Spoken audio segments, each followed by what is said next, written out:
MMA theory and practical या YouTube चॅनलमध्ये तुम्हा सर्वांचे स्वागत आहे. आज मी तुम्हाला सुरुवातीसच ऑटो रिक्षा चालवायची आहे याबद्दल म्हणजे कशाप्रकारे चालवायची त्याबद्दल माहिती देणार आहे.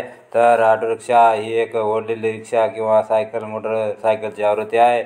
बहुतेकांना 3 चाके असतात आणि ती म्हणजेच वाकत नाहीत. ते 3 wheel auto rickshaw, auto, baby, taxi, Bajaj अशा नावाने म्हणजे संज्ञाने ओळखतात. तर सुरुवातीस आपल्या ऑटो रिक्षाची सर्व माहिती करून घ्यायची आहे. क्लच, ब्रेक, एक्सलेटर, डॅशबोर्ड यावर सर्व माहिती आपण माहिती करून घ्यावं लागते. त्यानंतर आपल्याला पहिला गेअर टाकायचा असेल तर त्यावेळेस क्लच दाबून वरच्या साईड पहिला गेअर टाकावा. त्यानंतर थोडी स्पीड वाढली की नंतर क्लच दाबून दुसरा गेअर टाकावा आणि त्यानंतर अजून जर स्पीड वाढली त्यानंतर तिसरा गेअर टाकावा.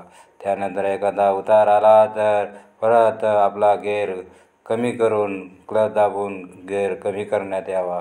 आणि चढावर जर चढत असताना आपल्याला जास्त स्पीडमध्ये असले म्हणजे जास्त गिअरमध्ये असलेले तो परत लो गिअरमध्ये म्हणजेच हाय गिअरमधला म्हणजेच लो गिअरमध्ये करून घ्यावा.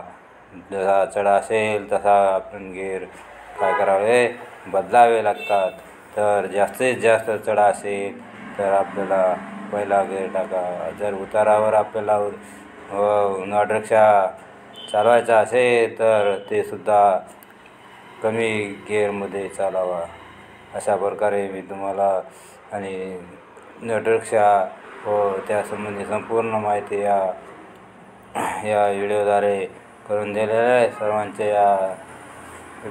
सर्वांचे स्वागत आहे. तरी असेच नवीन व्हिडिओ पाहण्यासाठी माझ्या YouTube channel MMA theory and practical या यूट्यूब चॅनलला लाईक आणि सबस्क्राईब करा, जेणेकरून तुम्हाला पुढे वेळेच्या सूचना प्राप्त होतील. धन्यवाद.